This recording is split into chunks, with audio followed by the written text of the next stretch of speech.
দেখা যাবে? কোনো না কোনো মঞ্চে তো আমি থাকবোই 21 তারিখ। দেখা যাক 21 তারিখে আসুক। না, কিন্তু মানে এত বড় জল্পনার উত্তরে আপনার এই এক লাইন, মানে মানুষ জল্পনা, জানতে চায়। জল্পনাই তো চলে, রাজনীতিতে জল্পনা নিয়েই সব চলে। দেখা যাক কি হয়, মানুষ কি জানতে চায়।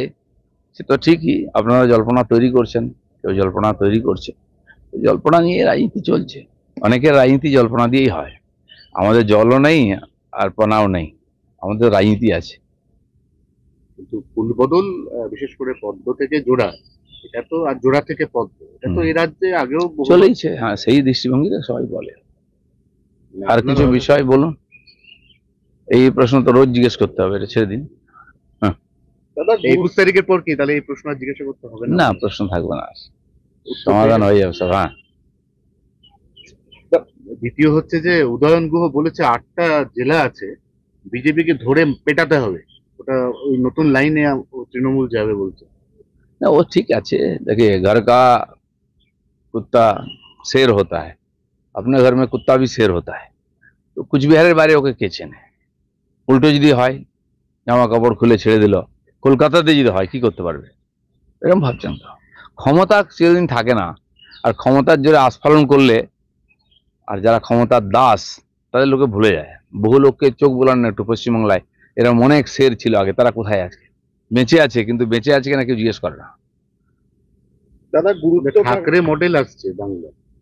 ঠাকরে মডেলটা হচ্ছে একটা বৃহত্তর জোট তৈরি হবে বামেদের সঙ্গে তৃণমূলের, তৈরি হয়ে আপনাদেরকে আটকে দেওয়া হবে। না ঠিক আছে, জল্পনা বললাম না, চলতেই থাকে রোজ নতুন নতুন জল্পনা। আর তারপরে আপনাদেরও দোকান চালাতে হয়, নতুন নতুন জল্পনা দিলে কে শুনবে? সময় পার হয়ে গেলে হলো না, তারপরে একটা হয়ে গেল হলো না, তো সেই সানি দেওলের গল্পই বলতে হবে, তারিখ পে তারিখ। তো মানুষেরও সময় আছে, আজকাল সোশ্যাল মিডিয়ায় একটু ঘাঁটাঘাঁটি করে, লোকে চর্চাও করে, এতে রাজনীতি চলতে পারে না। দাদা গুরুত্ব বাড়ছে, মুরলীধর সেন এখনো পথেই হাঁটছে সেই রাজ্য বিজেপি।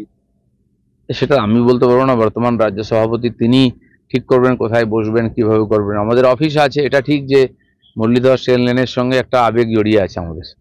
আমরাও, জায়গা ছোট ছিল কিন্তু ওইখান থেকে পার্টি বড় হয়েছে, কারণ শ্যামাপ্রসাদের চরণ ধুলিতে পবিত্র ওই জায়গা। আর কর্মীরা ওটাকে মন্দির হিসেবে মনে করেন।